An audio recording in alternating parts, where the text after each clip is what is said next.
This is John Baker. I'd like to call the meeting to order. If we could we have a time of reflection, please?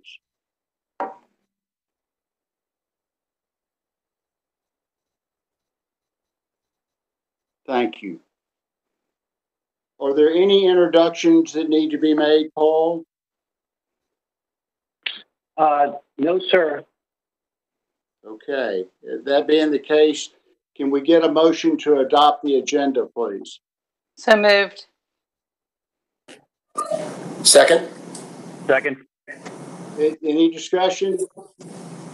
All in favor, say aye. Aye. Aye. Aye. Any opposition? Okay, it's unanimous. Paul, can you give us a safety briefing, please?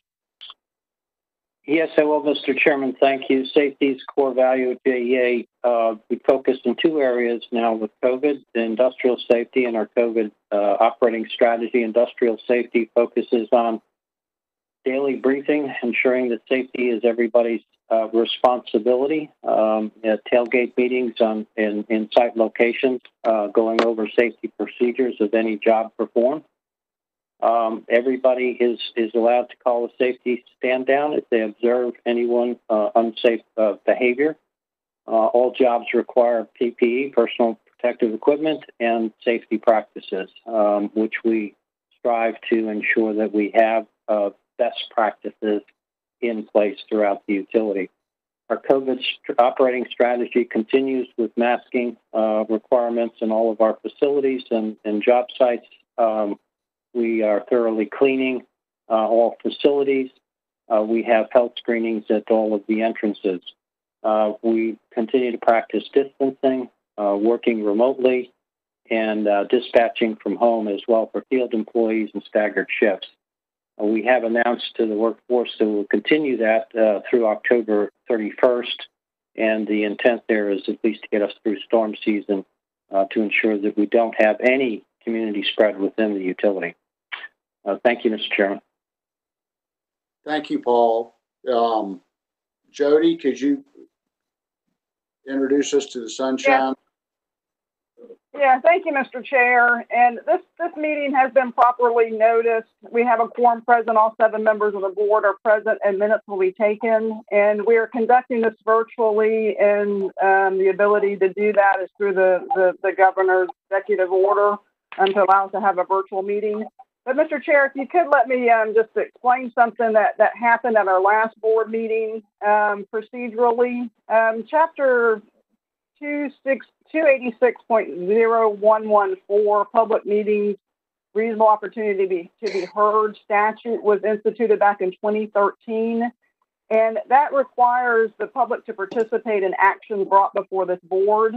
And at the finance committee, we don't have a public participation element there. And so what procedurally we have done in the past, and I messed up at the last meeting and didn't have the full board adopt Marty's report from the Finance and Audit Board. You'll see that back on the agenda today. So what happens in the committees, if the committees don't have a public participation component to meet the statutory requirements for public participation, the full board needs to approve actions that aren't ministerial or ceremonial. And so I put it back on the board for the full board to review it.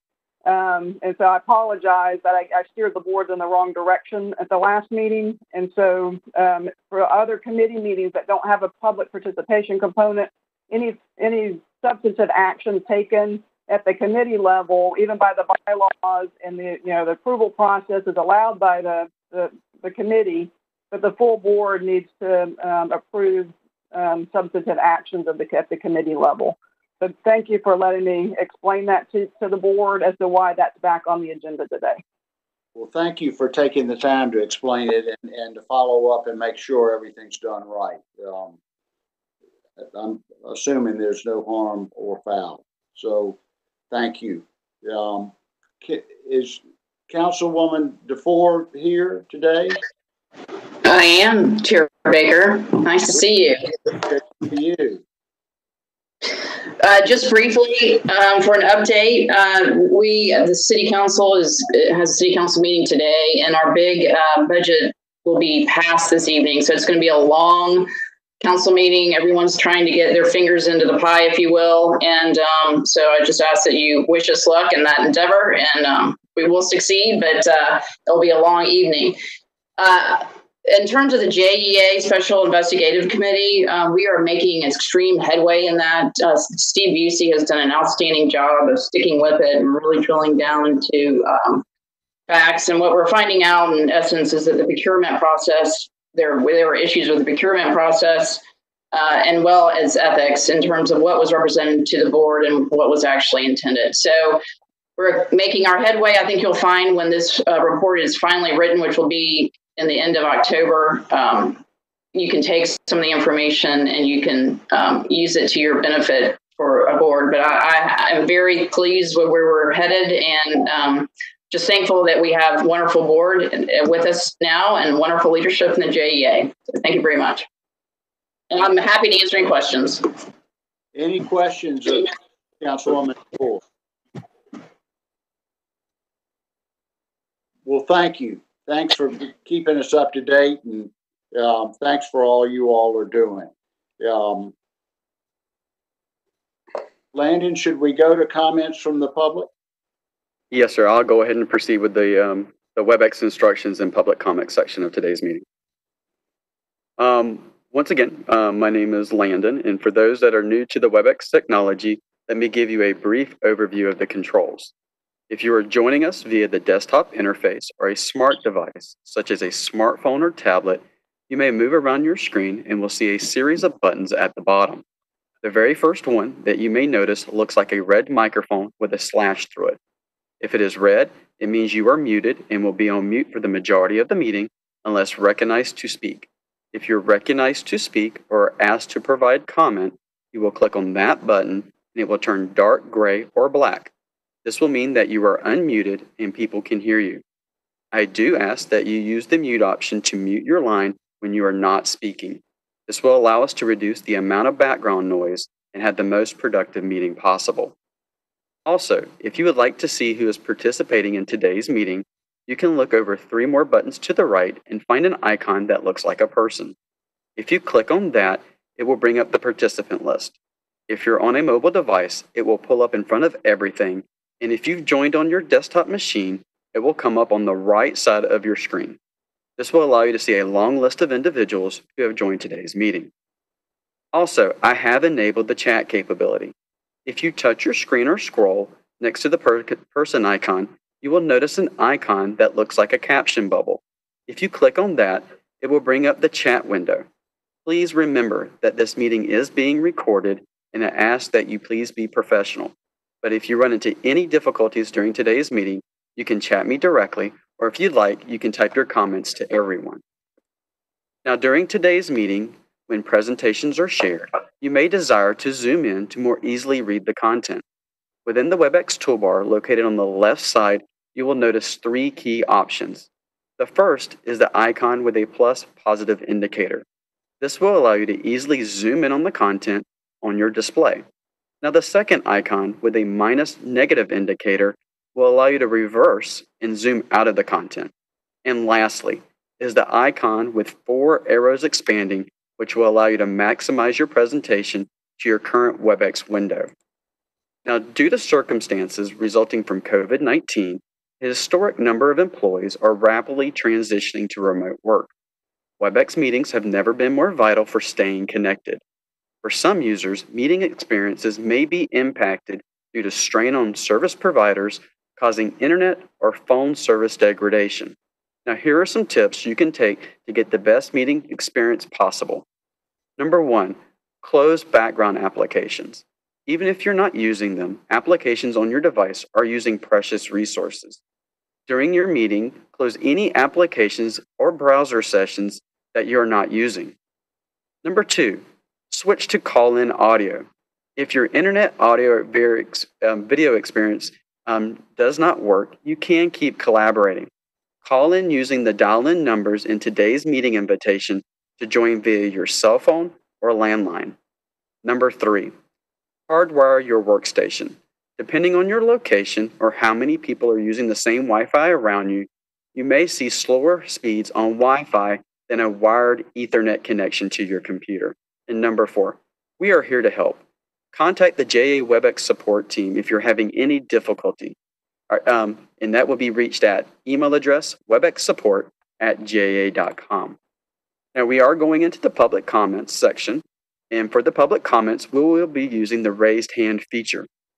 If you're using the WebEx client, this feature is located within the participant window I just mentioned. At the top of the list, your name will be visible, and to the right, you will notice a gray icon that looks like a hand. If you click it, it will turn blue, letting me know that you like to be recognized for comment. Now, for those that have called in directly, there are 2 additional ways that you can notify me that you like to provide comment. The first is by pressing *3 on your phone. This will raise your hand and then allow you to press *6 to unmute your line. Now, if you unmute your line, please state your name so everyone may hear who is speaking before you proceed. As we go through this meeting, I am the moderator and have the capability to mute everyone's line, and I will only do so to ensure that this meeting runs smoothly. Now, as it is 10 minutes after, we will now proceed with the public comment section of today's meeting. Now, Madrika, do we have any public comments that need to be read in today's meeting? No, I do not have any email public comments today. Thank you very much. Now we will go ahead and go to the raised hand feature that was just mentioned. If you would like to be recognized to provide comments, please go ahead and use WebEx raise hand feature now.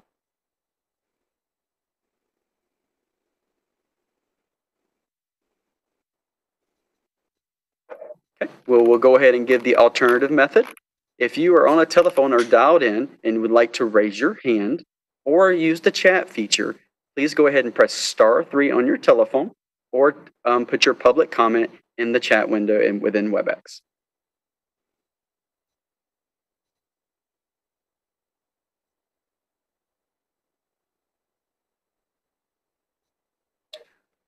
We do not have any current requests for comment, and that concludes the WebEx introduction and public comment sections for today's meeting. Thank you. Thank you for doing that, Landon. Why don't we move on to the managing director's report, please? Paul?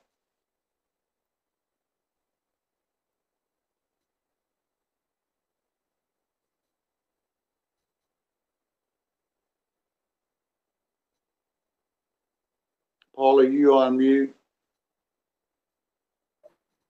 Mr. Chair, he is on mute. Paul? Thank you, Mr. Chairman. Thank you, Mr. Chairman. A couple of points to go over in terms of activities this last month and upcoming month. The month of October will be the virtual ground break for our headquarters location, and we'll communicate out to the board members the video that's been put together and all of the marketing material. We continue to work on headquarters 2, HQ2 site in choosing that, and while we're doing that, there's a lot of additional work in terms of staffing in the inside of the building. So we continue to focus on that.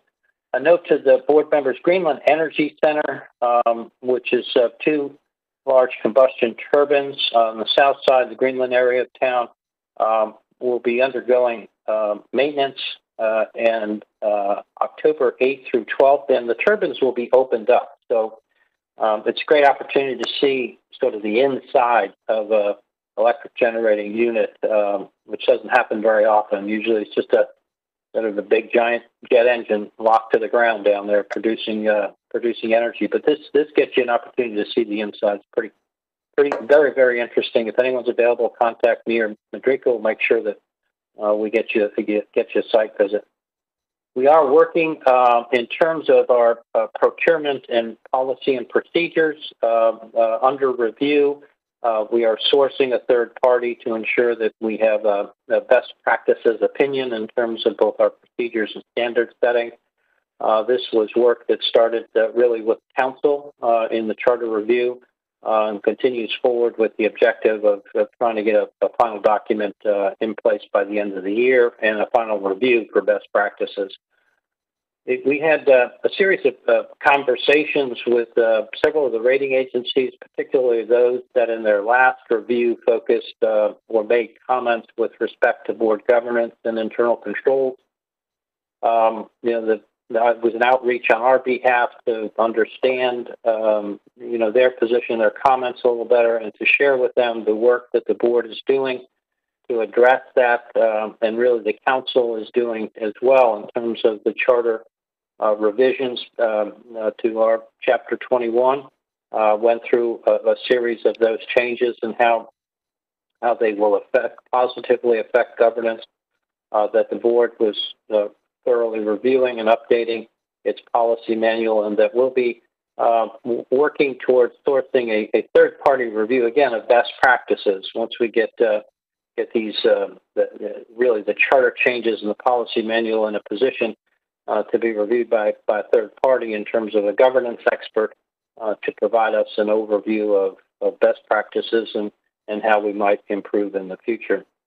Vogel, we've got a visit tomorrow with the chairman and myself. A couple of objectives there. One, just a site review and see what's how it's progressing. But two, we'll be meeting with some executives from Georgia Power and Southern Nuclear, as well as MEAG, to start the foundation of rebuilding relationships. The Georgia Power filed its Public Service Commission filing on 8/30, and it affirmed the schedule for power to be generated to the grid on Unit 3 on November of next year, and November the following year for Unit 4. We're also here reviewing several proposals. I'm reviewing several proposals to have sort of a nuclear construction expert come in and help us do an assessment at this point in time to just point to the future of cost and schedule. We're doing this in a constructive and positive way with our friends at MEAG, full disclosure with them. They've encouraged us to do that, so we want to maintain a positive and constructive relationship. With that in mind, we've reached out to them and to work with them on a couple of financing opportunities where our advocacy may be helpful in Washington in terms of some tax legislation and some other bond financing opportunities for lower costs for the project. We will be kicking off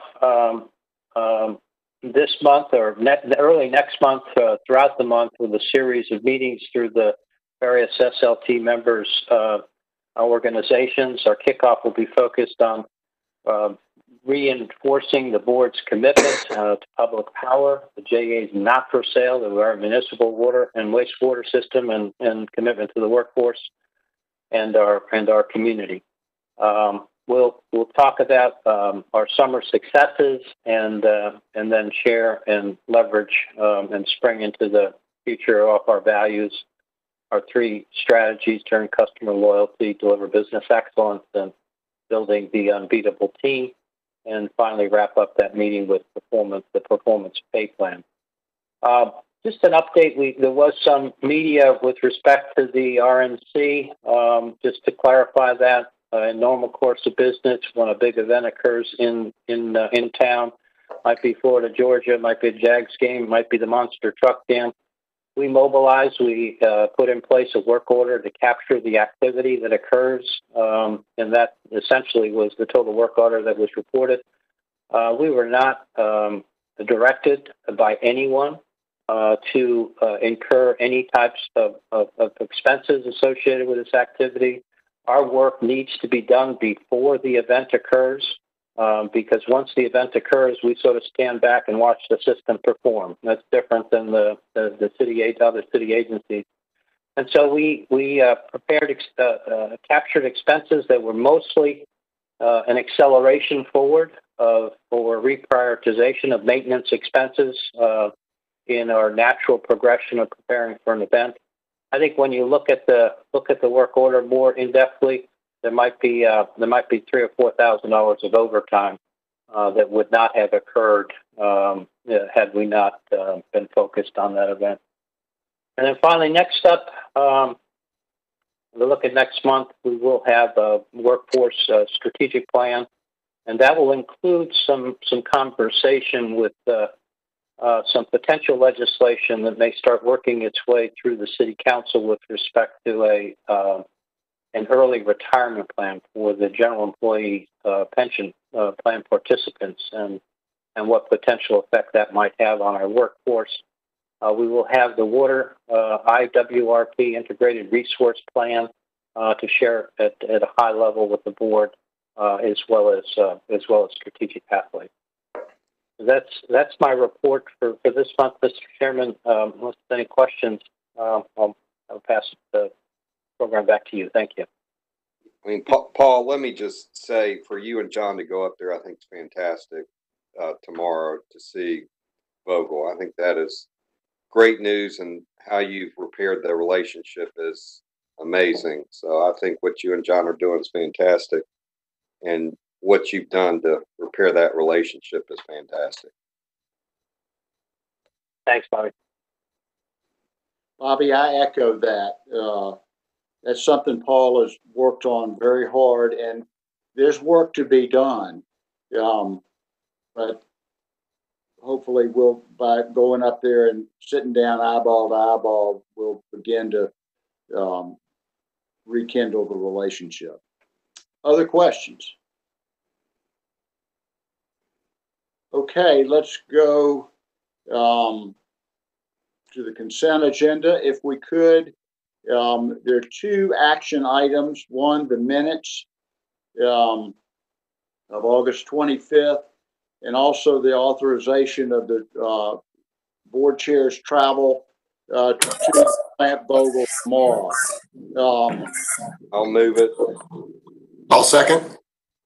Let me make a disclosure on the board travel.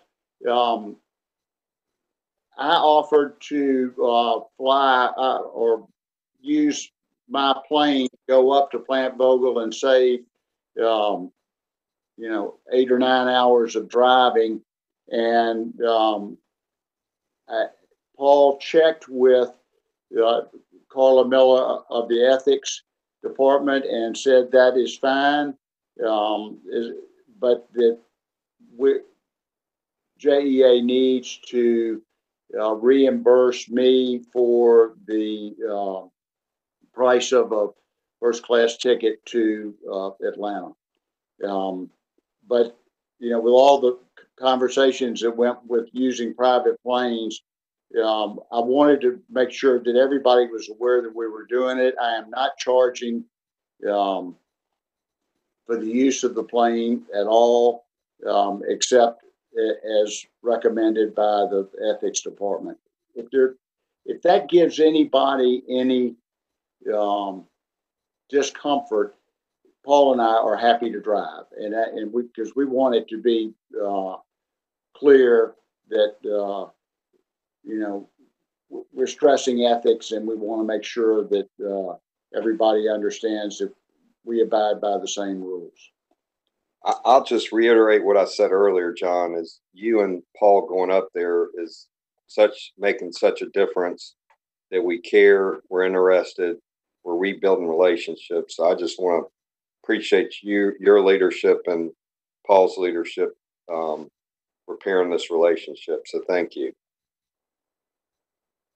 Mr. Chair, can I make a suggestion on the consent agenda to pull E from the consent, since we're having discussion about it? And there's a motion already on the consent agenda to approve it, but because we're having discussion, I'd prefer to pull it out of the consent and vote on it separately.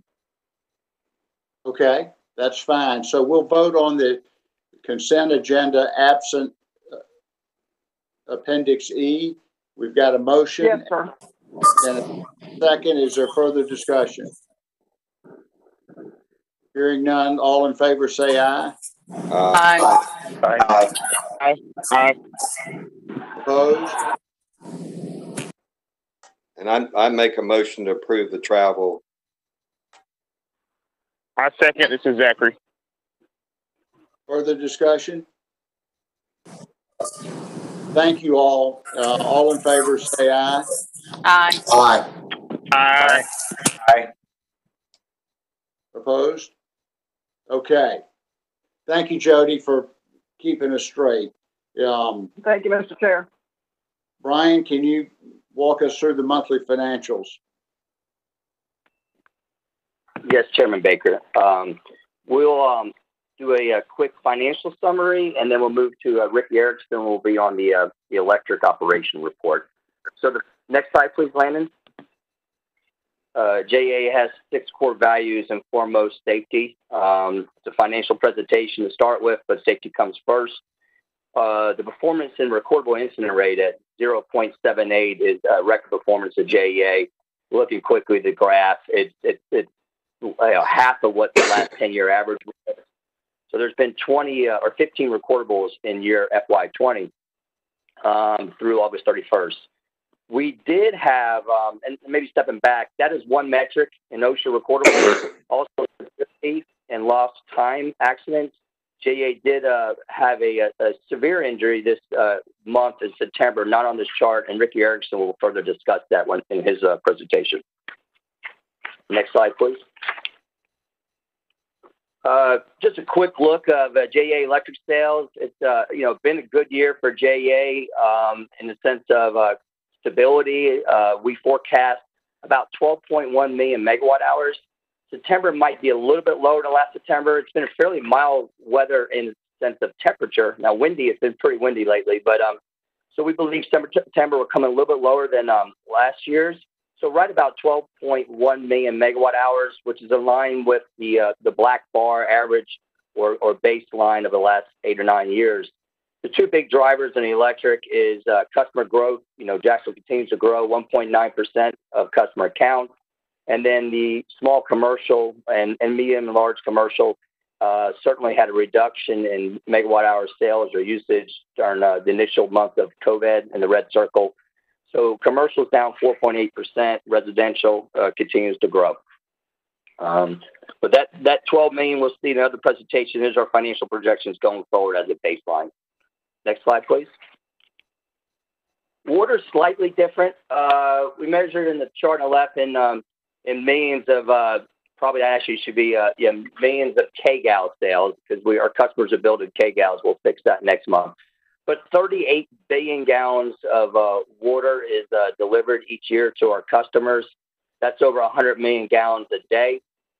We project that this year would be slightly over 38 billion gallons, driven mostly by the customer growth of 2.2%. One thing different from electric and water is when you have built an apartment and say there's 300 units, that's 300 new electric counts. Typically, that's only 1 or 2 new water counts because apartments are typically metered in large meters. So the water continues to grow. That 2.2% actually is a greater number in the sense of residential units. And the driver there is residential. Commercial is down slightly this year. Rain, which is a big driver of outdoor use, not the most efficient use of our potable water system, but it is a driver. But rainfall is pretty well in line with historic numbers this year, so not a big variance. Next slide, please. The next 2 slides are just kind of quick look, budget view looks of the electric system and the water system financial results. And we'll highlight 3 or 4 numbers. We won't go through everything, but the current year revenues are down 49 million. You look at the top left box, most of that 30 million is from lower fuel expenses. So 19 million is generally base revenues, we call it, and 30 million is fuel. We want to go look at fuel, the $85 million number that's in the green box. That's a good number, a reduction of fuel expenses. In FY19 was 426 million. FY20 is 341. Part of that is lower sales, 6 million.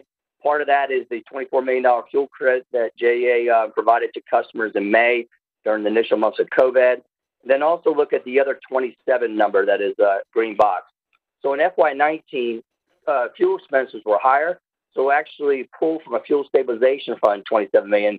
This year in FY20, 27 million was deposit. So that's a $54 million swing. Add in the fuel credit, you're up to about $85 million right there. The other thing to highlight is at the bottom in the blue box, R&R and OCO, that is basically money from current year revenues available for capital investment. The capital expenditures this year are right about $200 million, and the amount of funds available for the capital program is $266. So that extra money will be utilized for future year capital reserves or pay down early debt retirement. And that is, we got about 2 more years where we believe the current year revenues will be greater than the capital needs in the electric system. And then there will be the other way around. If we need a large generation expenditure in the last half of the decade, it will be reversed where borrowing money would be required. Next slide, please. The water system, really kind of simple. About $500 million goes in. System sales are up about $7 million. The other revenues, $49 million, plus the $450 is right about $500 million. That comes from one-time fees, which are capacity fees, new meter set fees, and other type of miscellaneous fees. With the growth in Jacksonville, that number is a lot higher than historical. So you get the $500 million, and then you $170 million is O&M, $70 million is debt service. You look at FY19, our baseline debt service really is close to about $120 million a year. But in this current fiscal year, there was some early debt retirement several years back that allowed this free cash flow. City contribution, and there's about $212 million available for current year capital. This year it's a $198. That's a $14 million positive. The water sewer system in the next 2 or 3 years has a pretty strong capital needs in the high 200s next year. And then we're still working on the next 2 fiscal years where those in the mid to low 300 million.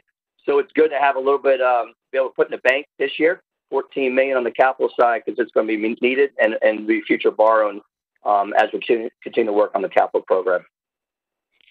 Next slide, really good, easy slide. Just green check marks everywhere. The key financial metrics that the rating agencies look at: debt service coverage. They also look at a fixed charge coverage. When we do more pure financial presentation, we'll get in more detail of that. And days liquidity and days cash on hand. With liquidity, use the $500 million revolver the JEA has split between the electric and water system. And then debt to asset. The debt to asset target on electric is 50%. The forecast this year is 61%. Over the next several years, you'll see that number getting closer to that 50%, which is really strong. And the water sewer system, unbelievably strong financials. Demonstrated by those metrics and the ratings from the rating agencies. Next slide, please. An all-out schedule of JEA's debt showing what's fixed, what's variable, what's hedged, what's between the electric system, St. John's Power Park still remaining, the water sewer system, and district energy. The electric's at $1.96 billion. The water is at $1.26 billion. That adds up to $3.257 billion. Last month we had a question on our debt service reserve and our sinking funds. There's $259 million in those funds as we speak. Joe clarified for us last month. And so the total net funded debt at JEA right now is at $3.0 billion, give or take $1 million. The number did peak up over $6 billion 10 years ago.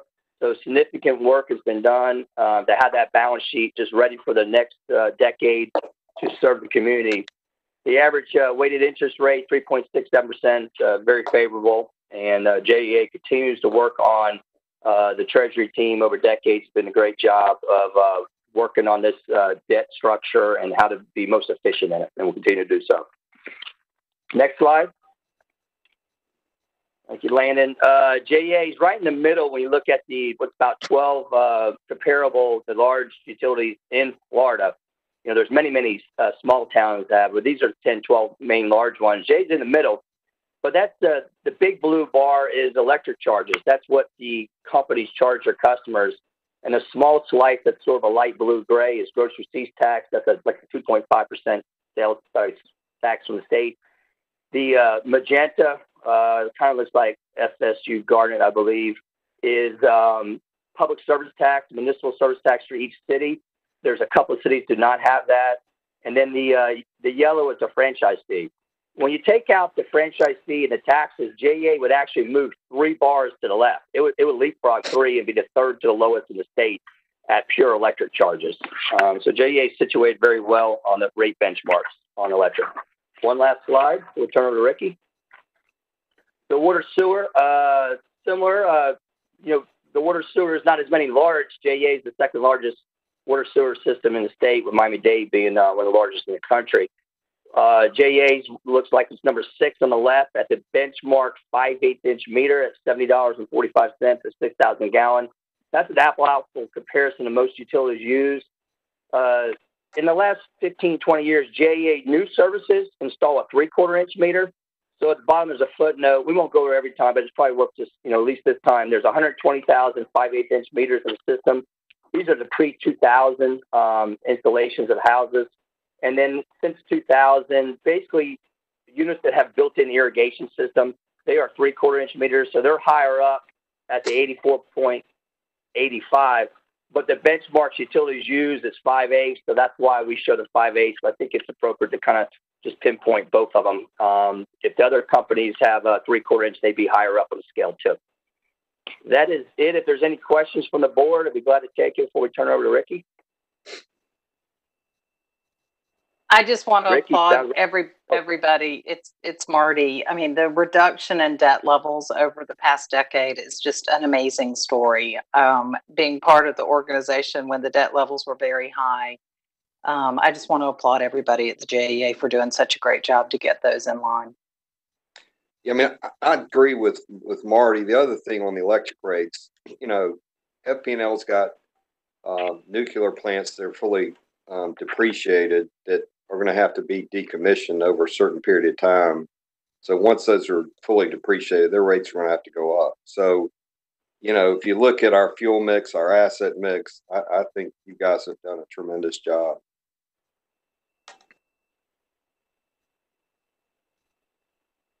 Thank you, guys. Thank you. Ricky? Thanks, sir. Thanks, Brian. As you see on our electric updates here, Brian did mention safety. I did want to take a minute to talk about our severe injury we had in September, even though these were for August. The employee did get a flash burn, an arc flash, working off a racetrack road. Some of you may have seen it in the paper or on the web. He was flashed. He was taken to the burn unit at Shands in Gainesville, but he's doing well. He's been released. He was released a day or two after he was sent there. He's still off duty with a restriction for no sun exposure. But so far, everything's going well. So prognosis is all good. So I just wanted to update everybody on the injury we did have in September. We'll talk about our different metrics here for a moment. We'll talk about our safety, which is our outage frequency. So we're right in line where we've been over the last couple of years. August was a very intense stormy month, as many of you may have seen. Very intense storms, lightning, wind. So even though our frequency is in line with what we've been over the last 2 years, our safety kind of took a hit duration. So we're kind of above our target on SAIDI for the fiscal year due to the large increase in August. We're up at 87 minutes now, which is above our goal of 80. So we really had some, like I said, some very, very intense storms that caused some damage that we had to go fix and repair. So we're really working on SAIDI for next fiscal year. So right now it is jumped up quite a bit. Our other metrics, our power quality metrics, RP80 is still below our goal, so we're looking good there, but it also took an increase in August, as did our Semi-5. We've been really, really good on Semi-5 for the last several months for this fiscal year, but August took a hit in safety, Semi-5, excuse me. We're still below our goal, but we still had a lot of outages in August that really, really affected that metric. Next slide, please. Generation fleet.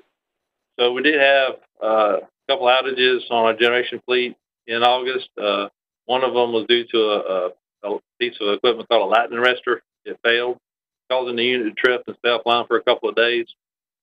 So that, along with a problem on Northside 1 unit, kind of drove the number up above our goal. We're slightly above our goal at 2.53 for the year, but we're hoping we can get that down in September, back below the goal.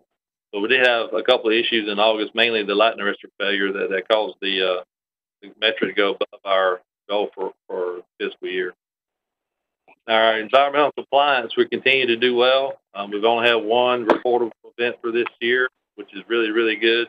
Kudos to the guys out at the Northside Generating Station. That was one due to a reporting error, sampling error, but it's been great out there for the environmental compliance portion of our units. We're doing well for that portion of our operating system this year.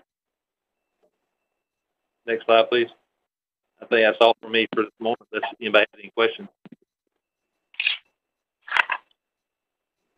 Ricky, what do you do there's nothing you can do about lightning storms to improve your performance. What are the efforts you make to drive that ratio down? One of the things we're doing right now, we have a project we're calling our SAIDI reduction project. What we're doing is we're installing some fault indicators so that they will report back to our control center where the problem is, so it will reduce the time in response. So we've been installing these for the last year, and we'll continue to do that next year, especially on our underground system, so we can reduce our response time. Also, we have a thing called a trip saver. It's a device that replaces the fuse on a lot of our fuse laterals, so that when the problem occurs, it will automatically reclose back in, so that so many of our outages are due to fuse blowing. We have to roll a truck, and then we have to replace the fuse. Well, this will prevent some of those from being an extended outage. So these are the things we're doing in our SAIDI reduction project that we're hoping to reduce SAIDI going forward. Thank you. Other questions? Okay, good report. Thank you very much. Jody, can you talk about the pay for performance plan and the amendment? Yes, sir, Mr. Chair, and to the board. If you recall, in June, the board adopted a pay for performance plan that was consistent with past practices for JEA for the fiscal year 2021, with the exception of excluding out the SLT and the CEO from that plan. When the plan was going through the budget process, the council auditor's office contacted me and said, with the exclusion of the SLT members, is that really consistent with the statutory requirement that you have to consider all employees? When you look at the plain meaning of the statute, there's a must in there. It's not even a shall. It says that a policy must consider all employees. And the statute reference is in the write-up in the package of 215. 425.3D. And that same section of the statute, it's really talking about extra compensation, and extra compensation cannot be paid except for these couple of carve-outs for a bonus program. And someone may ask, well, we're asking now the board to reconsider the plan to amend it to add back the SLT, but still exclude the CEO. Isn't he an employee? And when you look at the extra compensation statute, because there's going to be a contract, or there's a contract for the CEO, managing director, in which you can put the extra compensation or an incentive into that contract. And so you wouldn't want a CEO, managing director to double dip type of a situation. And because you can contract the pay performance incentives in his actual contract, the CEO can still be, in my mind, excluded from the pay for performance plan because he's a contract employee. And so we're asking today to add back the 9-member SLT to the pay for performance plan for fiscal year 2021, but still exclude the CEO from that plan. And there's in the write-up, there's 2 provisions in here that talks about the amended plan would include all full and part-time JEA employees shall be eligible to participate in the program, subject to the provisions of the procedure of human resource pay for performance program, with the exception of the managing director, CEO, who shall be excluded from the incentive compensation program or plan. All participants in the plan shall be eligible for the same percentage or of payout based on the achievement of the metrics not to exceed 5% of base salary, and no individual annual award may exceed $20,000. Also, through the budget process, the auditors had reached out and asked what the financial implications of adding the SLT would be, and the amount does not exceed the maximum amount would be $117,750 if everything was exceeded, and it did not require a budget amendment or any kind of changes in our budget numbers. And so with that, Mr. Chair, I would recommend that the board take action to approve the 2021 Pay for Performance program as amended by the provisions that I just laid out. Move it. Second. Second. Further discussion? I just want to make a point, John, that that exclusion of the SLT was driven largely by some city council members, and it's my understanding that they understand that we need to follow the statutes, and they're fine with this revision.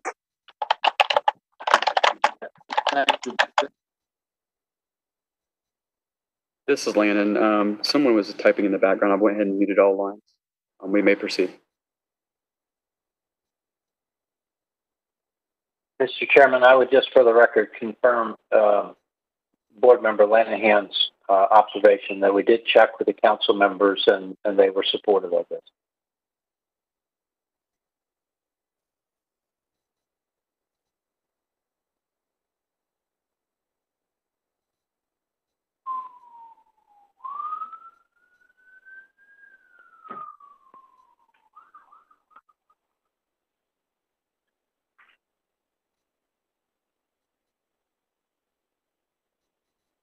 Did we lose everybody?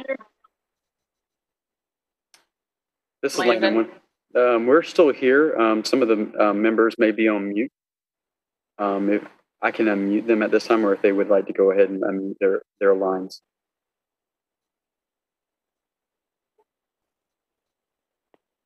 Did we lose Chair Baker? Yeah. Yes, you did. I'm sorry. There you are. All in favor signify by saying aye. Aye. Aye. Opposed? Okay, we have the amendment passes unanimously. Brian, can you go through the electric system generation planning for the next 5 years?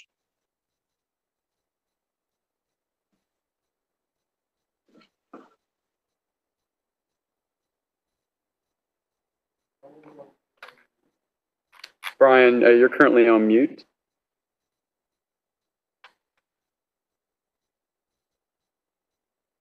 There Can you you go. hear me now, Landon? Yes, we can hear you now. All right. Thank you, Mr. Chairman. We have 10 slides here, and you go to the next one, please, Landon, the agenda.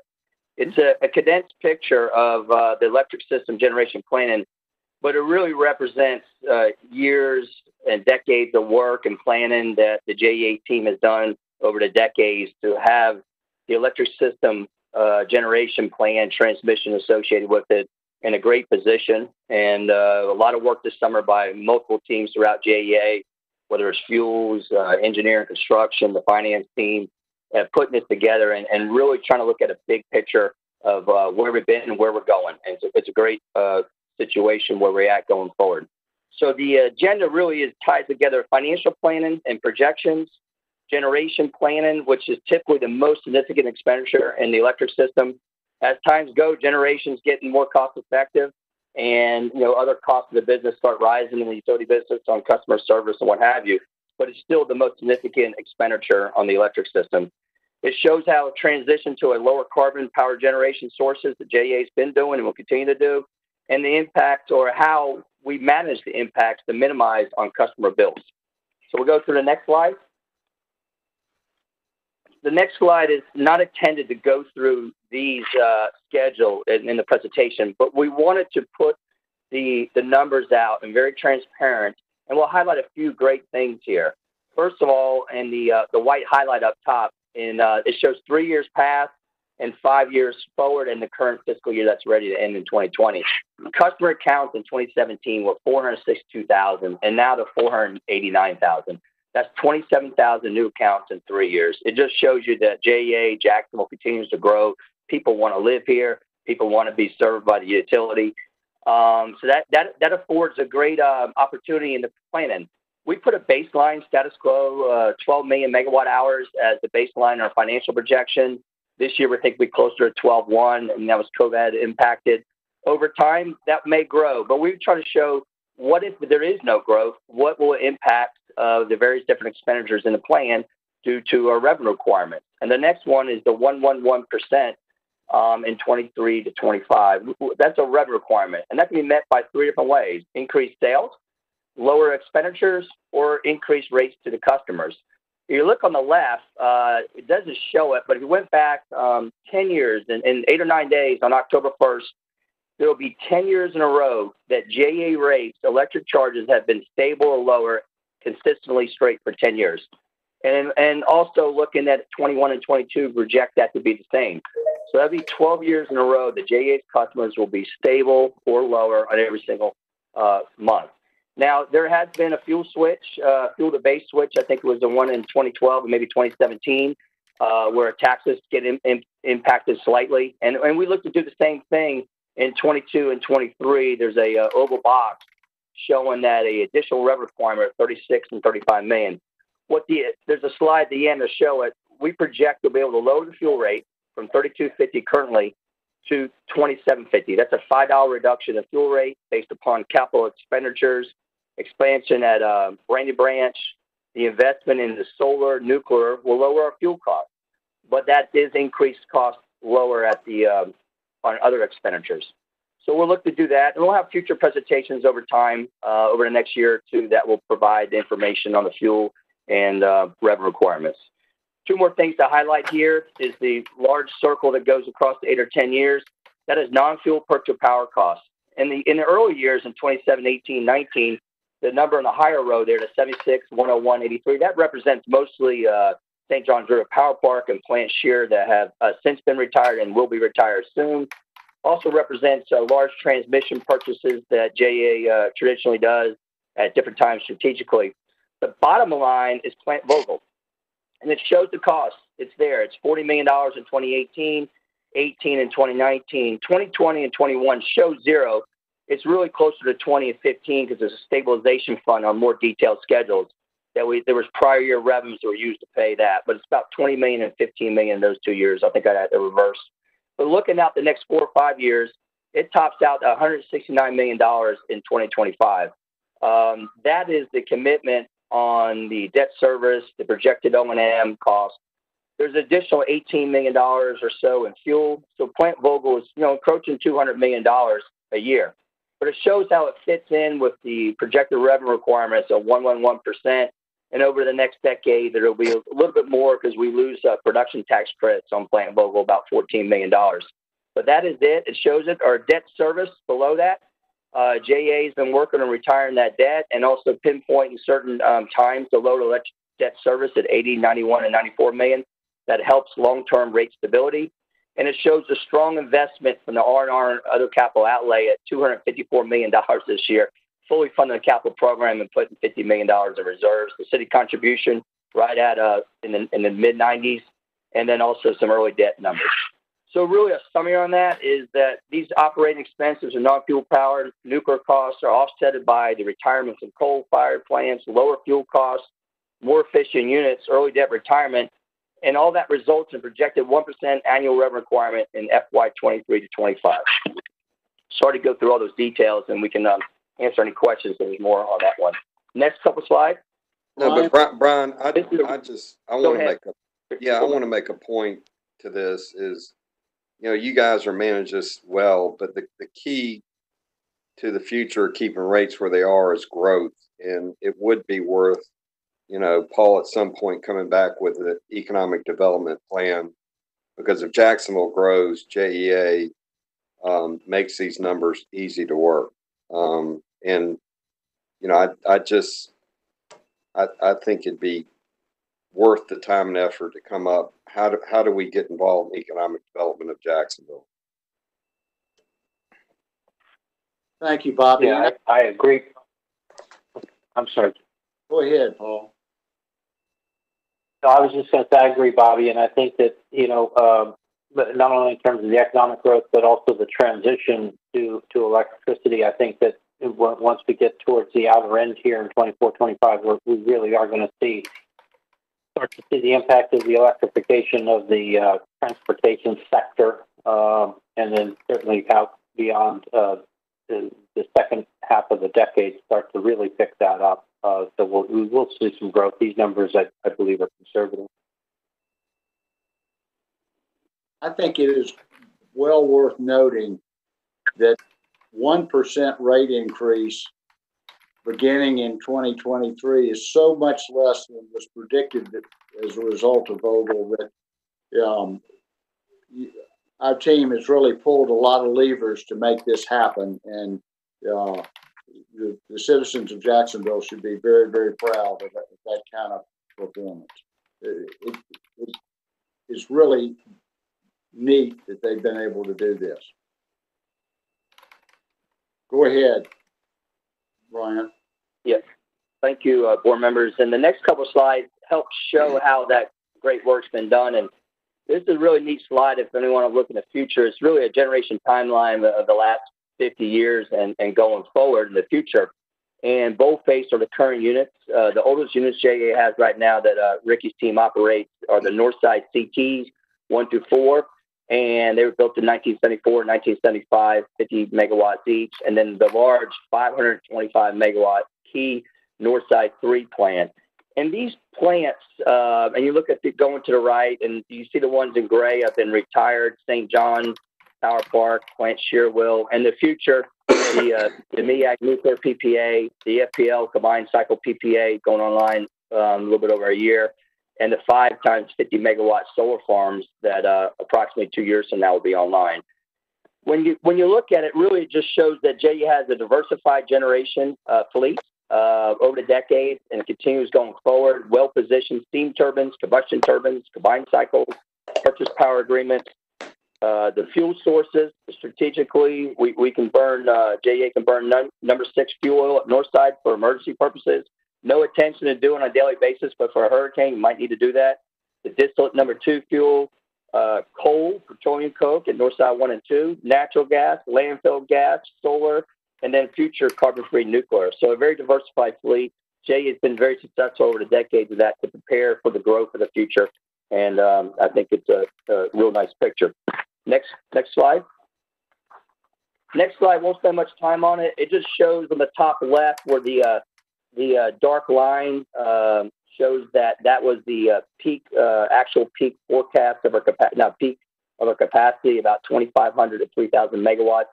Typically, JEA peaks in the winter months with the cold in North Florida and the heat strips using for indoor heating. There was extra capacity in 2012 to 2017 with the retirement of St. John's Power Park. That extra capacity, well over the 60% margin, is no longer there.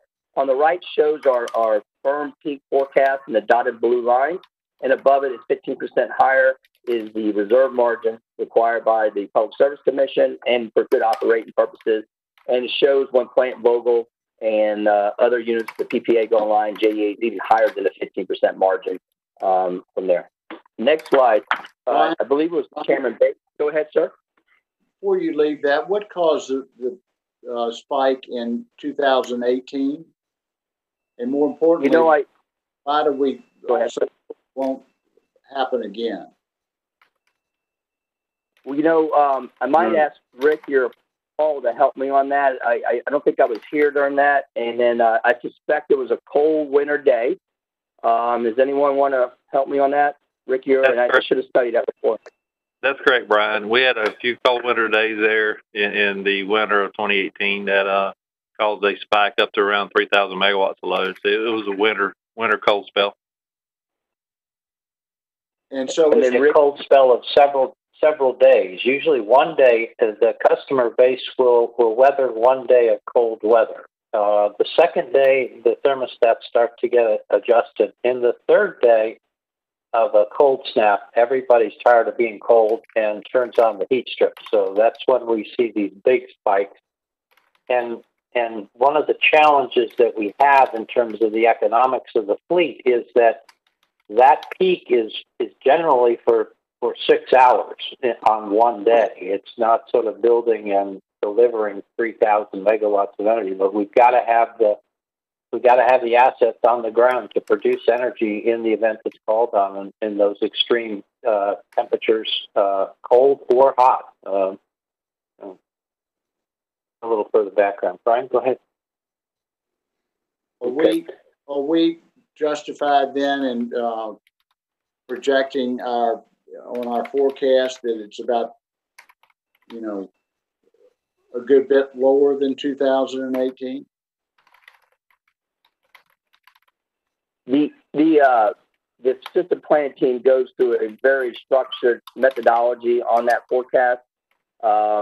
Looking from the 8 years prior to that, Chairman Baker, that looks like a anomaly. JEA does have, and we don't like utilizing, we do have a interruptible class of customers that afford probably about a 20% reduction on a daily basis, large industrial customers that can bring about 100, 150 megawatts.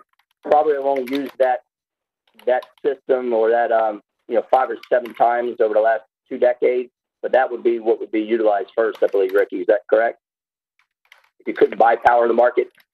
That's correct, but typically the planning group normalizes the forecast based on weather. So they'll pick a winter day, a winter temperature, and normalize it for that forecast. And in real time, the System Operations Control Center, they'll go out and buy power on the spot market. Just when it gets kind of cold like this, the price just tends to be a little higher because the market's tighter. But it's typically that's how it works. Thank you. And JEA will offer buy-through options. Sorry. Yeah, I would add one more thing that the plan is really built towards the dark dotted line that runs through 2020, and then above that reddish line is covers 15% reserve margin. So I think you can think about the difference there. We generally won't run the difference between the two lines. That's there for reserve in the event it's called on because of extreme weather or a unit goes down. Thank you. And we will further look at that as we go forward. Okay. Next slide, please. This is a visual of, I believe, several board members were, noting that the work done with the transition of the fleet of generation. If you do kind of put vertical lines, first happened in 2018. St. John's Power Park retired. JEA went out and with Southern Company and acquired a 200 megawatt purchase power agreement at Plant Wansley. Addition utilized the fleet more, and that was a reduction of $58 million of generation costs on an annual basis with that long term. The next year, Brandy Branch, the investment to expand Brandy Branch from 500 to say 590 megawatts, saved the capacity is a very cost-effective expansion at $3 million a year for that capital investment. And then that saved the cost that JEA was paying for Plant Wansley, was able to reduce it. And that saved $8 million more of annual cost. And then the next two arrows show in 22 and 23, when Vogel folds into the system, the great work in the last 6 months on Plant Shear, FPL, PPA combination allow future savings to offset the increased cost. Plant Vogel shows that the $136 million on its first full year of operation, and then also savings on the solar. The solar, we can't wait to get those 550s up and running. They just the capital investments there, and there's no fuel cost, so that saves us fuel for our customers. And then the same thing in 23, when the final unit of Vogel is in for a full year, that totals up about $187 million of Plant Vogel additional costs. But with the savings, and that's 48 extra million that year and 126 the prior year. And then after the 5 year, we won't go into it too much because it's too far out in the planning period, but we will over future board meetings over the next years. The post 5 year projection, there will be need for new generation, and we have a slide that touches on that, and then production tax credits expire. So looking out the next 5 years, if that capital investment is required, if we cannot do demand side management, then there'll be some increased costs on an annual basis for future generation at that point in time. In addition, the bottom, each of these additions lower the carbon reduction. These numbers are estimated, and actually at 1,300 to reduce, the 1,300 really should have been increased that year. The next slide, step by steps for the record, the actual carbon reduction. So use that as just an approximate symbolic, and the next slide has the actual carbon reductions. Turn the next slide, please. Real good story. Look where JEA was in 2005 to 2010. It was almost 15 million tons of carbon, or 15,000 kilotons of carbon a year on its JEA owned operated fleet. And look where JEA is going to be in 2022, down to a little bit over 6,000 kilotons. That's about a 40% of where JEA was at the peak at 2010. So over a 10-year period, a lot of that's been done the last 5 or 7 years, and looking forward to the next 2 or 3 years. So the carbon footprint with the solar, the Vogel, utilizing combined cycle natural gas versus solid fuel shows that JEA is very well positioned as we go forward with CO2 emissions.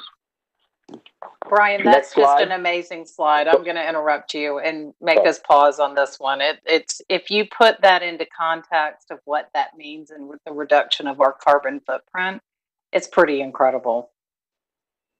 It really is. Thank you, Chairman, our Chairperson Lanahan. Excuse me, that's the Finance Committee. So Board Member Lanahan and the System Planning team, when they produce this, they really are proud of it, and it's a great looking slide and a real improvement for our carbon reduction. Next slide, future generation considerations. Really just a placeholder template for future discussions. Northside 3 is 43 years old. It's originally was an oil fire unit, and in the late 80s got converted to natural gas, and it still can be used for oil. It allows it to cycle up and down. It's a workhorse. It does have some environmental upgrades that potentially needed. Also, being 43 years, it would need to extend the life. Originally, it was going to be decommissioned in 2017, maybe 2018, 2021. Right now, it still has 5 or 7 more years in the plan, and we'll continue to look forward to that. If it needs to be replaced and cannot be extended on economic terms, then a future generation will be considered. And there's multiple paths that can happen. It can JEA can look at self-operating generation.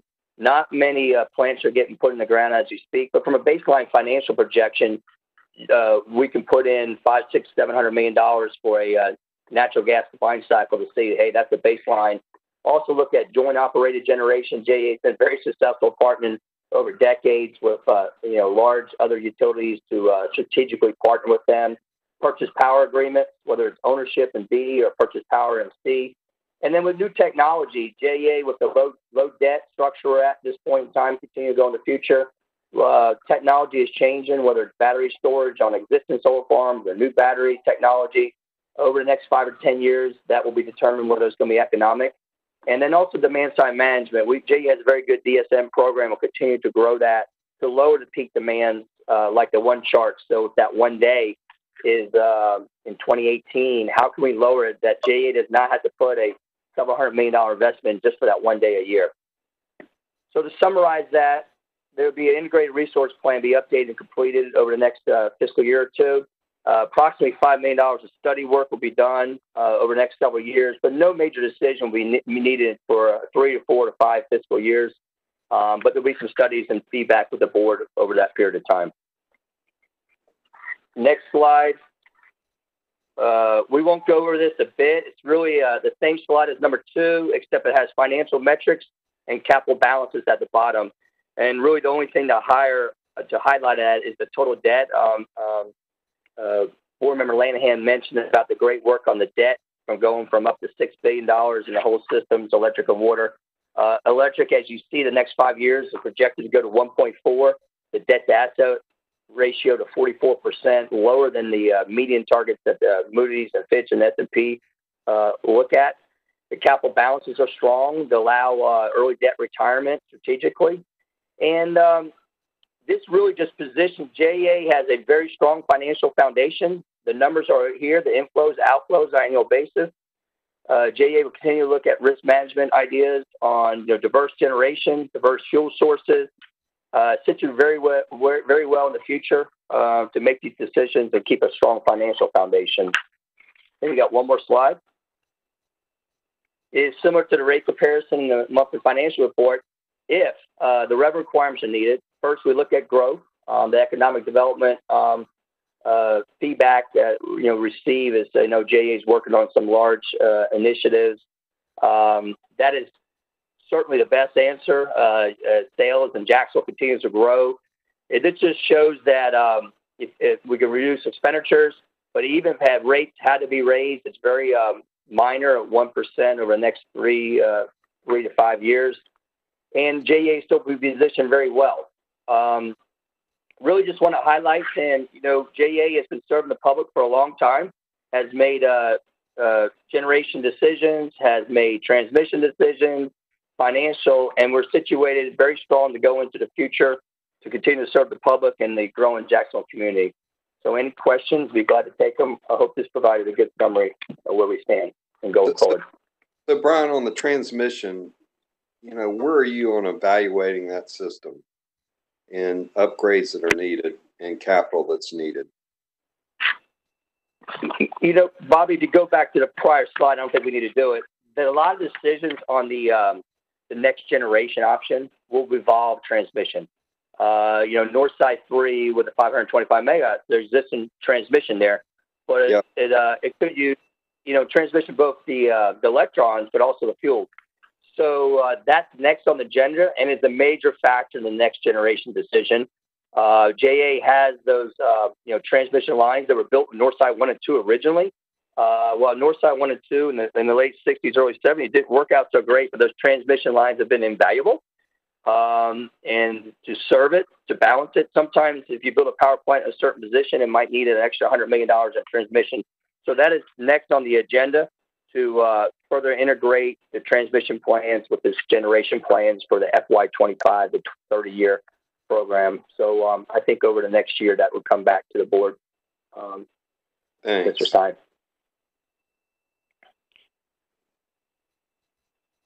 Great work. Any other questions? Any questions? Thank you very much. That is a terrific report and well thought out, and puts us in really good shape.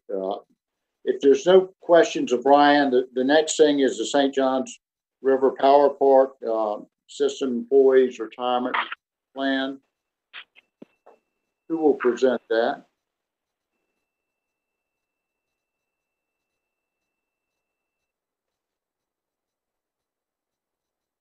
Angie?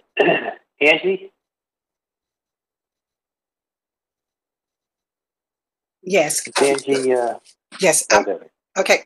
Good morning. I'm here, Paul. I was just trying to get my microphone to work there. This morning, I have to present to the board. Can everybody hear me okay? Yes. Okay. Yeah. Okay, thank you. This morning, I have to present to the board a resolution that we're asking that the board pass in reference to the St. Johns River Power Park System Employees Retirement Plan. Even after the following of the closing of the St. Johns River Power Park, JEA has remained the administrator of the St. Johns River Power Park System Employees Retirement Plan.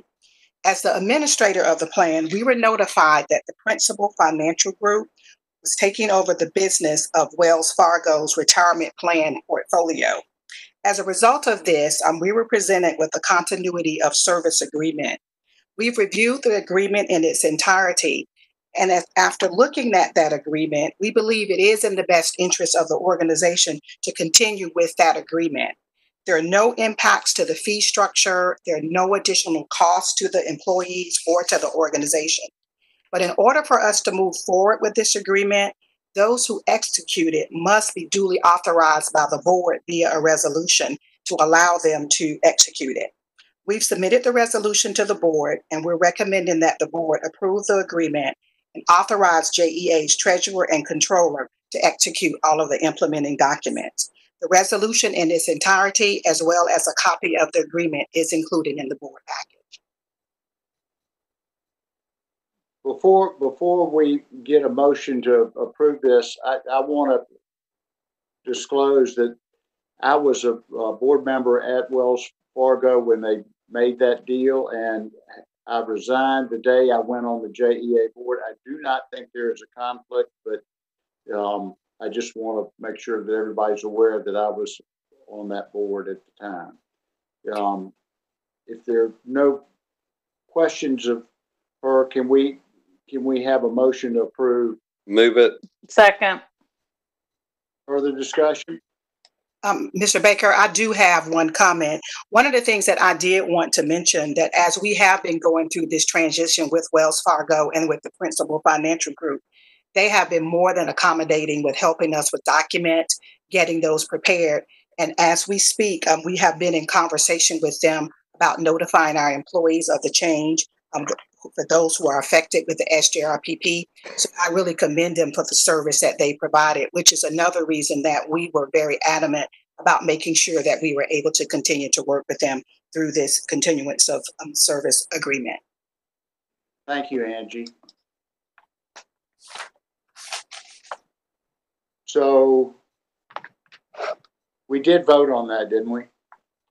No, sir, you didn't. You have a motion and a second. You need to vote. All in favor say aye. Aye. Aye. Opposed? Aye. Okay, I believe it's unanimous. We'll go on to the surface water discharge legislation. Is it Wayne, are you going to present that, or Paul, are you going to present it? This is Wayne. I will be presenting with Chair Baker. Great, thank you. Wait for it to come up on the screen here.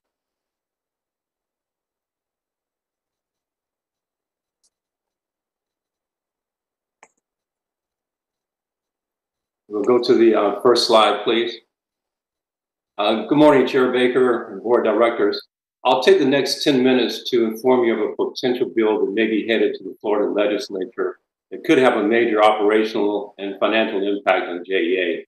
The subsequent 9 slides will follow this outline. I'll give you an overview of the proposed legislation, a little background on it.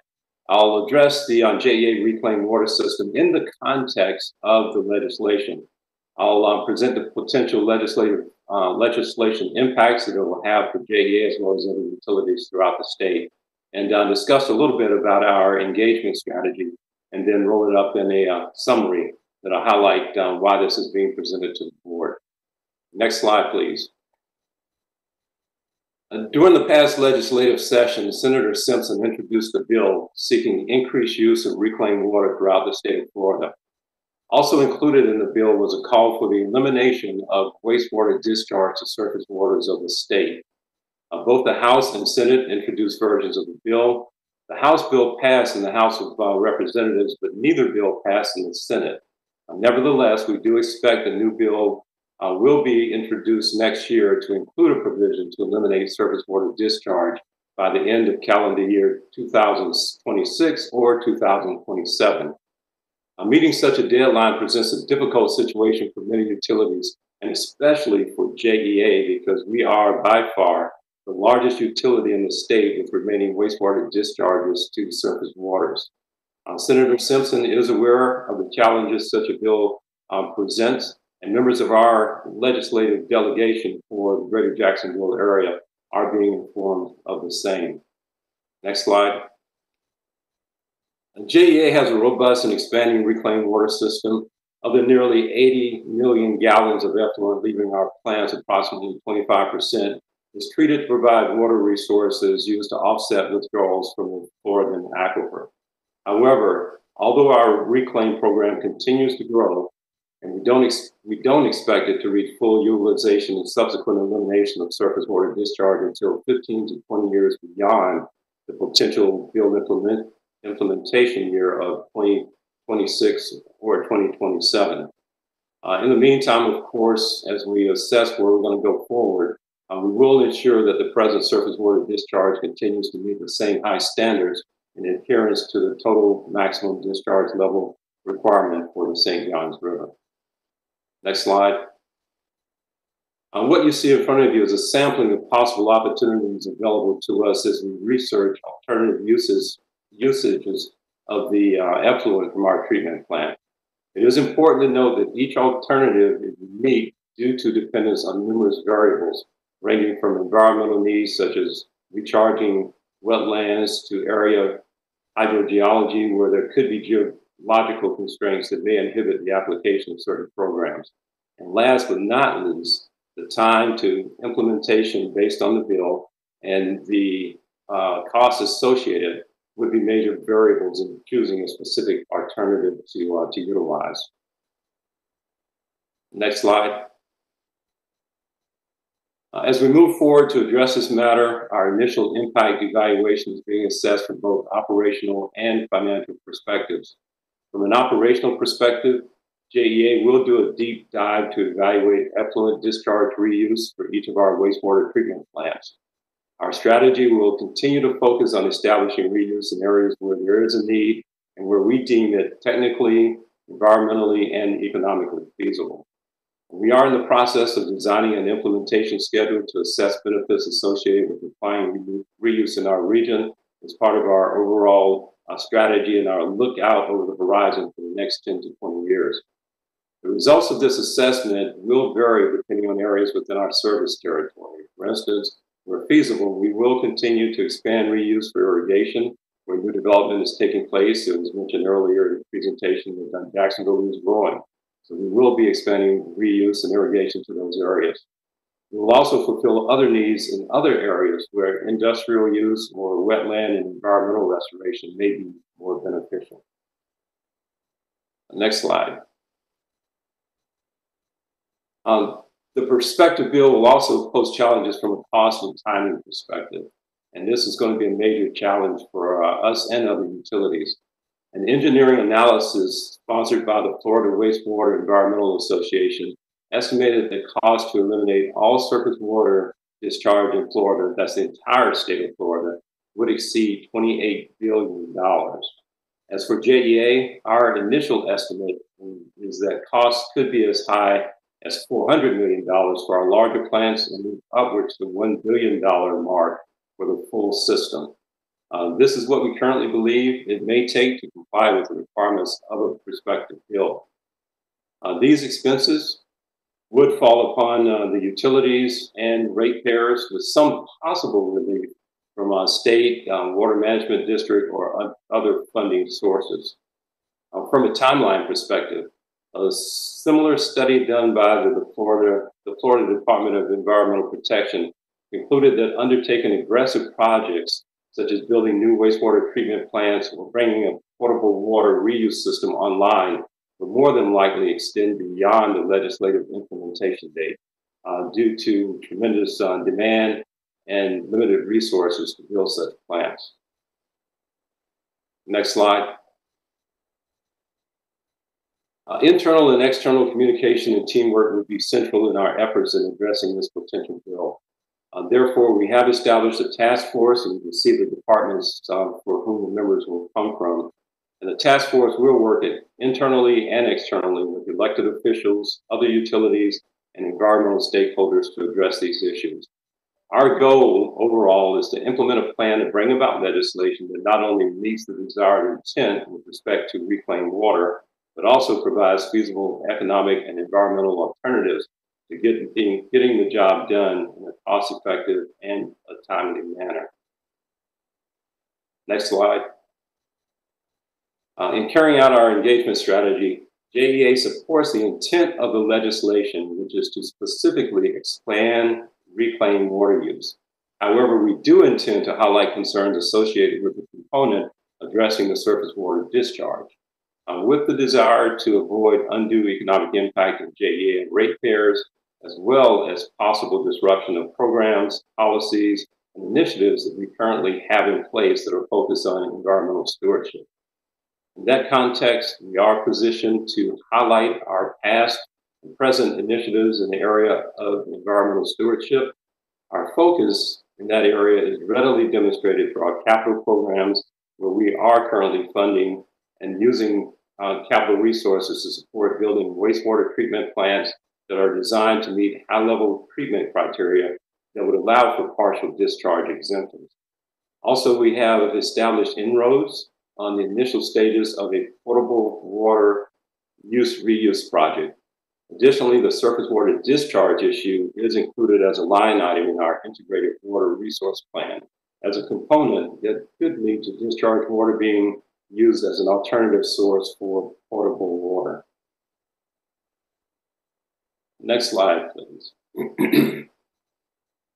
As the integrated water resource plan is being finalized to assess potential technical, financial, and environmental impacts in eliminating surface water discharge, we will continue to address this issue through other means, principally by lobbying for representation on advisory committees that may assist in developing wastewater rules to support the proposed bill.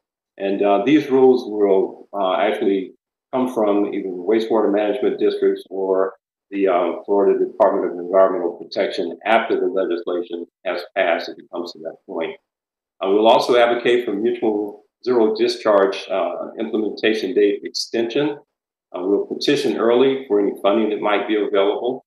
And of course, we will explore any possibility of leveraging the total maximum discharge limitation credits that we are currently gaining through our stewardship with the discharge that's going to the St. Johns River. Next slide. In summary, as stated in the beginning of the presentation, this bill, this prospective bill, is intended to increase the use of reclaimed water. We support that intent, and for nearly 20 years, JEA has demonstrated that support through capital investment leading to the expansion of reclaimed water use. However, based on previously proposed language, and I stated that the bill did not pass last year. Based on the language that is in the bill, particularly in the House bill, the part addressing the elimination of surface water discharge poses concerns and complexities. We feel that if the surface water discharge element remains as a part of the bill, it should be addressed to take into full consideration the strategies, the programs, the policies that utilities currently have in place and that have proven to be very effective in achieving environmental initiatives. And for example, I can't say that without having our TMDL requirements come into mind. We have met those requirements and really exceeded expectations for that program. It is also essential that consideration be given to the geographic location of utilities. For example, the structure of local communities, the hydrogeology of the area, the capacity for reclaimed water, and many other elements that need to be considered should come into play when determining whether or not it's the elimination of surface water discharge is the most feasible option for the utility to take. In moving ahead, our task force will seek alignment with the board as we codify our position on this issue. In the meantime, we will and do look forward to working closely with the legislature to establish a path forward that is mutually beneficial to the environment, sustainable operation, and our ratepayers. And the legislative session next year, I think it kicks off in March 2nd. It will definitely be in March next year, March 2nd through the end of April. And that concludes my presentation. Are there any questions? Thank you, Wayne. Questions? It's a pretty serious issue that we need to get on top of. That's for sure. Yes, sir. Thank you. If there are no questions, we've got a wastewater resiliency update. Habu?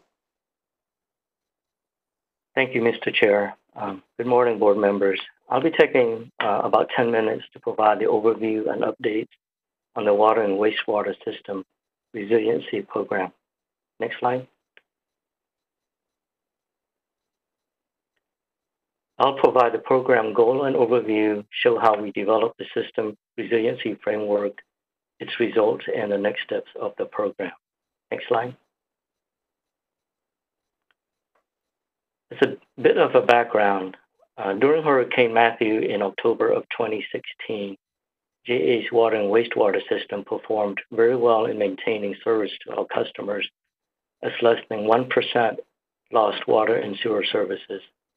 However, JEA experienced significant sanitary sewer overflows, or SSOs, during the 3-day period afterwards, primarily due to power outages at over half of our 1,400 pump stations.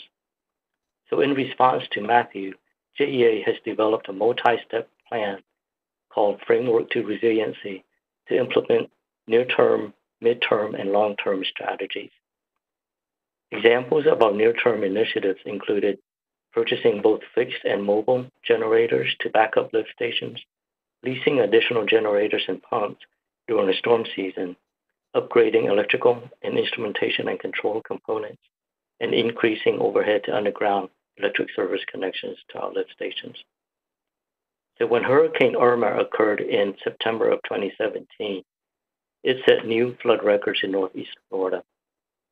Although JEA experienced power loss to more than 50% of our pump stations, the SSO volume was 80% less than that of Matthew. Next slide. So in 2018, JEA engaged Jacobs Engineering to develop a science-based methodology for building a more resilient water and wastewater system. The goals of our resiliency program are first, to understand the current and future severe weather and climate risks. Second, we wanted to identify the vulnerabilities to identified risks. The vulnerabilities are combined to develop capital investment priorities to maintain a safe and reliable services and avoid future system interruptions or SSOs during severe weather, flood events, or other common system hazards. We also wanted to review our design standards to identify opportunities to enhance system reliability, to reduce severe weather risk, and to develop forward-looking designs. Through a variety of adaptation strategies, capital projects will be recommended to mitigate the identified flood risk using cost-effective strategies focused on the right investment at the right time. And finally, it was our goal to develop a plan as a roadmap to implement the strategy. The plan will be an action-oriented list of phased activities to achieve goals and objectives of system hardening for improved reliability and resilience. Next slide. So the system resilience plan included the steps below. All these tasks have been completed, and I will briefly go over each in this presentation. Next slide. The first task was to establish future extreme weather scenarios. We looked at current and projected sea level rise, which was based on the published 2017 projections from NOAA. We also looked at storm surge and current and projected rainfall intensity, duration, and frequency. We evaluated a total of 11 climate scenarios and in the end selected 8 scenarios for modeling. And these scenarios included various factors for planning time horizons, greenhouse gas emission scenarios, and are based on the global climate model. The scenarios included a combination of 25, 100, and 500-year storms in 2040 and 2070, with low and high greenhouse gas emissions, with a focus on the 100-year storm events. Next slide. Next, we performed surge modeling. How do we know these models are accurate? The surge that we experienced from hurricanes Matthew and Irma were used to calibrate and validate the models respectively. On your left, you see the chart shows the calibration data from Matthew. As you can see, between the red and the black lines, the model was pretty consistent with the real data. The chart on the right shows the model calibration from Hurricane Irma. Again, the model was pretty consistent with actual levels, providing us some level of comfort. Next slide. So next, we performed vulnerability assessment. We applied the given equation to each of our facility to determine its vulnerability. Of the nearly 1,700 water and wastewater facilities, 142 were found to have an elevated vulnerability to flooding. So then we developed cost impact and adaptations for these high priority facilities. Next slide. We performed risk analysis on 142 facilities to quantify risk in terms of dollars based on direct damages to JEA assets. The risk assessments were used to prioritize the facilities with the highest damage assessment costs. The damages include not only the direct damage to JEA facilities and assets, but also to business losses resulting from the shutdown of our facilities. Not surprisingly, the lift stations comprise the highest percentage of the monetized risk because of their high number, currently nearly actually over 1,500 lift stations. Next slide. Next, we developed mitigation and adaptation strategies for each asset at each of the facilities. The adaptation strategies generally fall into three categories: elevating the assets, hardening the assets, such as watertight ceilings of windows and vents and any openings in a building, and installing facility flood walls and barriers. Where elevating and hardening strategies do not work for some asset types, they were combined to form a new category called hybrid, which selected the most cost-effective and applicable strategy to form a complete solution to protect all vulnerable assets at each facility. Next. We also performed economic cost-benefit analyses. The purpose was to evaluate the economic impacts to JEA business customers if they're impacted by a JEA facility shutdown, and to analyze the benefits versus cost of JEA making investments to mitigate impacts to the facilities and to the customers. The value of preventing the risk of such losses in economic activity is an economic benefit of resilience measures that protects JEA facilities. So such benefits are separate from and additive to the direct benefit of avoiding physical damages to JEA facilities. Next. So finally, the resilience investments were ranked based on the return of investment, or ROI, for different levels of flood control. The ROI was calculated for 3 levels of flood control. So what is shown here is an example of an ROI ranking the top 40 projects for the scenario 4, the scenario in which we looked at a 100-year storm in 2070. The project with the highest ROI is on the left. Next slide. And in the end, we combined the vulnerability, the risk, the economic impact, the return on investment, and developed a prioritized list of projects. You see here the list of the top 20 projects that were recommended by the engineer, and the list is being vetted by our staff to make sure the list aligns with staff's knowledge and experience, as a sanity check of sorts. So it is good to know that 4 of the top 5 projects that were identified are already underway. The 5th ranked project, the lift station at Utah Avenue, will be addressed next fiscal year. Next. Hi, how long will it take us to go through all these projects? We are looking at a 10 to around a 10-year time frame for the top 25 projects. Thank you. And then, so next step, and this segues into Mr. Chair's question.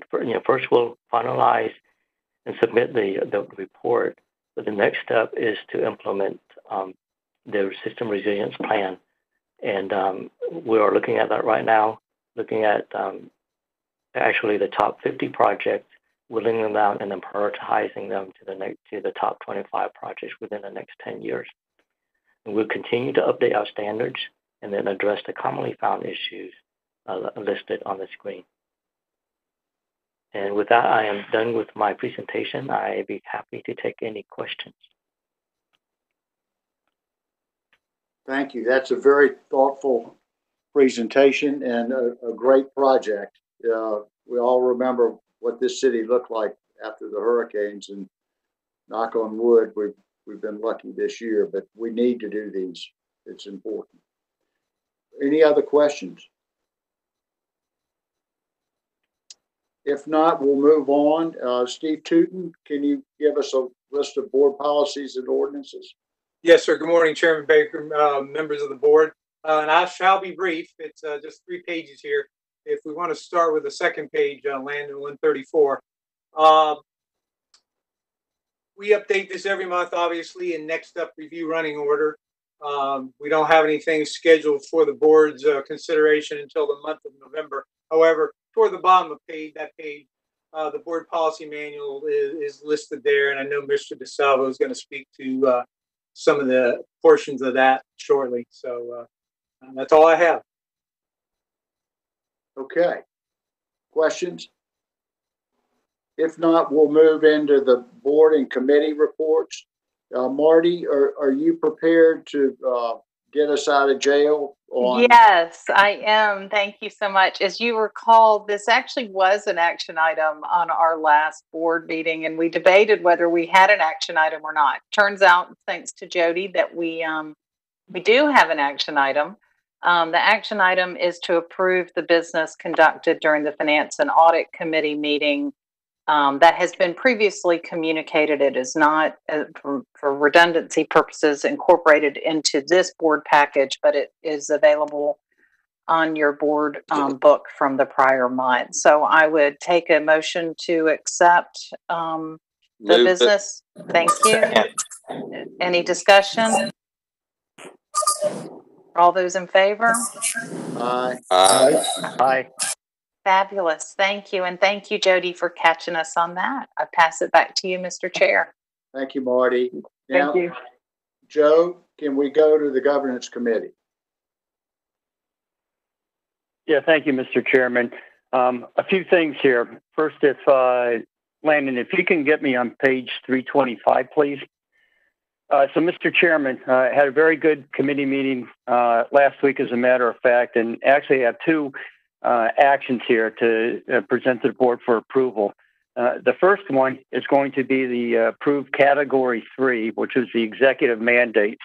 And majority of the board members were monitoring this last committee meeting. But really, on page 325, the only thing that we wanted to confirm was the $5 million amount that requires board approval for fund transfers. And anyway, double check with the Article 21 draft right now, and we're clear of that to go ahead and use that amount pending, obviously, the board's approval.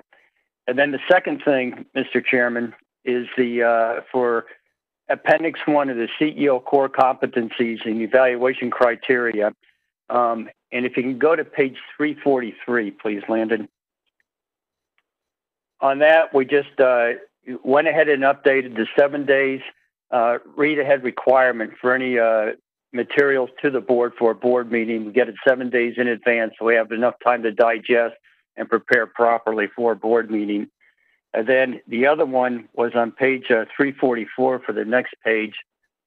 A very good recommendation just on the board evaluation criteria of moving up the safety. CEO maintains safety as a top priority and executes an effective risk mitigation plan.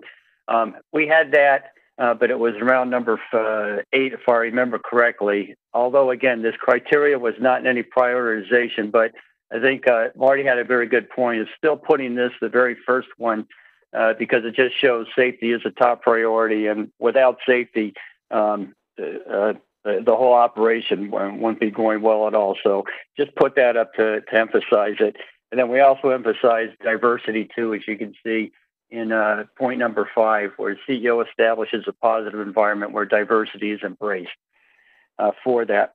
And so, Mr. Chair, what I'd like to do is make a motion for the board to approve both the Category 3 executive mandates and the Appendix 1 CEO core competencies and evaluation criteria for these portions of the board policy manual. Is there a second? Second. Further discussion? all I can say is Joe has done a marvelous job of pulling a very complex and lengthy project together into bite-sized pieces, and we're tackling each month some of it, and I just admire his organizational skills and tenacity of getting this done. All in favor signify by saying aye. Aye. Aye. Joe, fantastic job. I agree. Thank you very much, Mr. Chairman and board members. And then just real briefly, we did touch upon, made our first pass at the JEA bylaws, and I think we made a lot of progress, cleared up the secretary duties, and then also deleted the executive committee. Now, again, next board meeting, Mr. Chair, we'll go ahead and present these for actions as we do some fine tune-up before then. And then also we had a initial discussion on the Category 2 board management delegation. And on this one, really, just for CEO remuneration, we just got it completely in sync with Article 21 for that. And then also we did an initial discussion on the JEA board evaluation criteria. And I think we had a very good conversation on a third-party facilitator where we'll do this on an annual basis. And then the last one, and probably fairly important, is the Article 21 timeline, where, Mr. Chair, bottom line is it looks like the City Council is on track by around 8 December to go ahead and vote on their article, on the Article 21 charter, which is right in sync on Article IPATH to have the board policy manual complete. And that said, on October 19th and 20th, I'll be giving remarks to the City Council's TEU and also Rules Committee, and basically assuring them that as we go through the board policy manual, that we're in sync with the Article 21 provisions and no conflicts at all on that. So I think the process is going well, and I really appreciate the committee members that help on this, and I'll stand by if there's any questions. Thank you, sir. Great job. Let's move on to the CEO search committee. Bobby? Yeah, I mean, I think it'd be worth Angie discussing where we are. We are in the process of meeting 6 candidates. Give Carl and Angie a lot of credit for the process. And Angie, if you can kind of go through where we are with the committee and the scheduled meetings in the next couple of weeks. Yes, I will do that, Bobby. Yes, we are scheduled for interviews next week. The 4 selected search committee members have been scheduled to meet with all 6 of the candidates. We will commence interviews on September 28th, and we'll have those interviews through the 1st of October. I will be reaching out to each search committee member to inform you of your WebEx information, as well as the person who will be assisting you through the process and ushering the candidates through. Thus far, based upon the interviews that we have scheduled, according to our calendar, we're right on schedule where we need to be, and we feel certain that between the week of October 12th and 16th, we will be able to hold firm to that date, presented candidates to the board for final selection. If for any reason we're impacted with the schedule due to any COVID restrictions or any other issues as they might relate to the final candidates, we will keep the search committee as well as the board apprised of the same. Great work. Bobby, does that conclude your report? John, that concludes our report, and I think once we have these interviews, we'll have a lot more to report next meeting. Great. Great. Is there any old business? Any new business? Would any of the board members like to take this opportunity for open discussion?